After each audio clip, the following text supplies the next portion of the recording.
Hi, I'm James from Flawless Physio, and today we're going to talk to you about our custom orthotics. So we create our custom orthotics after a biomechanical assessment. This involves an assessment of your feet, knees and hips. We look at how you walk. You walk across a pressure plate and we take a 3D scan of your feet. If you like to run and you want to put your custom orthotics inside your running shoes, we also look at your running gait using a slow motion video analysis. At the conclusion of that assessment, we have a discussion around what type of orthotics may be best for you.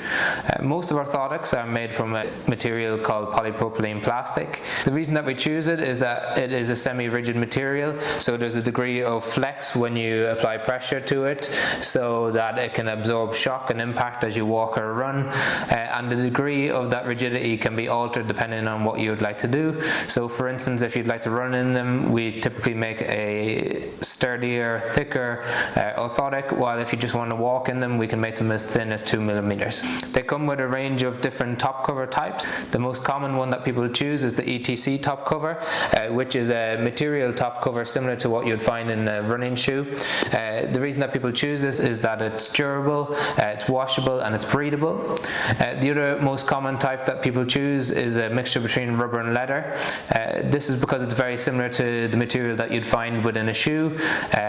It's also wipeable, it doesn't trap odor as much, and sometimes people who wear really fine socks or don't wear any socks at all prefer a smoother, softer surface. However, as I mentioned, there's up to 12 options. All of them are the same price apart from the leather material, which is slightly more expensive. They come in 3 different types of length: half length, 3/4 length and full length. Ideally we would always choose full length, as this reduces the risk of blistering. However, depending on the type of shoe that you wear, we could try and find a length that works best for you.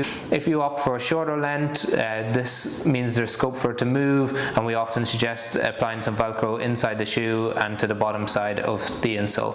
Our orthotics typically last up to 5 years, so the shell itself should never break. What tends to happen over time is the angles of support at the heel wear down. So in 3 to 5 years time, depending on your activity levels or how much you use them, the angles of support are less than they were when you initially bought them. So they still help to a degree, but they're not as effective as they were before. So it's not uncommon that we see people coming in after wearing them for 5 to 7 years. If you have any further questions on our custom insoles, or you'd like to book an appointment, if you're on our website, just scroll down to the contact us section and I'll be glad to answer any questions that you have.